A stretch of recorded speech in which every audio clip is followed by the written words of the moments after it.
Bismillahirrahmanirrahim. Assalamualaikum warahmatullahi wabarakatuh. Saya akan mencoba menjelaskan secara singkat tentang tata cara resusitasi neonatus pada kegawatan neonatus ya. Ini ada bagan alur resusitasi. Kita lihat sebelum bayi lahir, idealnya ada konseling antenatal atau persiapan dan pembagian tugas. Jadi sebelum bayi lahir, sebaiknya kita tahu apakah bayi kita berisiko, berapa usia gestasinya, perkiraan berat badannya berapa, apakah dia perlu alat-alat bantu napas setingkat CPAP, intubasi, apakah perlu plastik dan sebagainya, apakah perlu infus dan sebagainya. Jadi sebelum kelahiran, sebaiknya tim sudah berembuk ya. Tim itu minimal berdua, idealnya bertiga. Ada saya sebagai kapten, ada asisten sirkulasi, ada asisten alat ya. Kemudian idealnya alat-alat sudah kita siapkan seperti sekarang ini. Kita udah siapkan neopap atau tipis resuscitator, kita udah siapkan plastik kalau bayinya kecil, udah disiapkan laringoskop ya, udah disiapkan infus, udah disiapkan monitor. Jadi kita tidak akan kehilangan waktu yang berharga karena tata laksana resusitasi berpegang pada prinsip the first golden hour. Jadi ada waktu emas di 1 jam pertama. Jadi kita memang sangat dibatasi oleh waktu ya. Nah, setelah kita tahu kondisi bayi, maka ketika bayi lahir kita akan melihat apakah bayi itu menangis atau bernapas, apakah bayi itu tonusnya baik. Jadi dari 5 Apgar score yang dinilai cukup 2, menangis, tonusnya baik atau tidak. Kalau seandainya baik-baik saja, kita seperti biasa injeksi vitamin K, inisiasi menyusu dini, injeksi hepatitis B, dan seterusnya.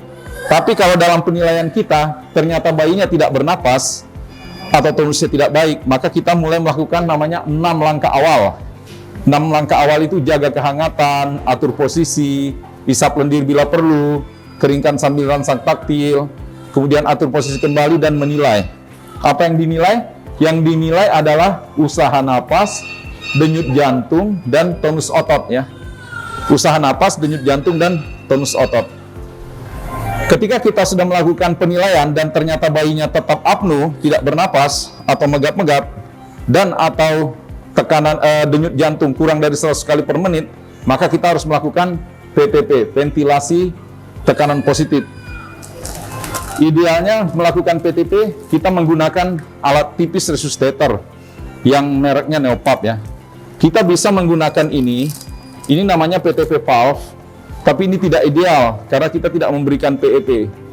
Kalau kita menggunakan tipis resuscitator, kita bisa memberikan PEP, kita bisa memberikan ukuran pressure yang tepat ya. Jadi sebaiknya menggunakan alat ini ya.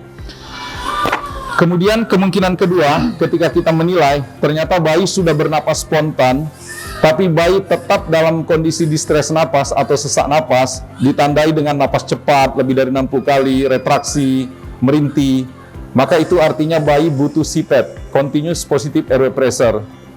Dan CPAP kita sudah siapkan, karena kita berada di NICU standby CPAP ya.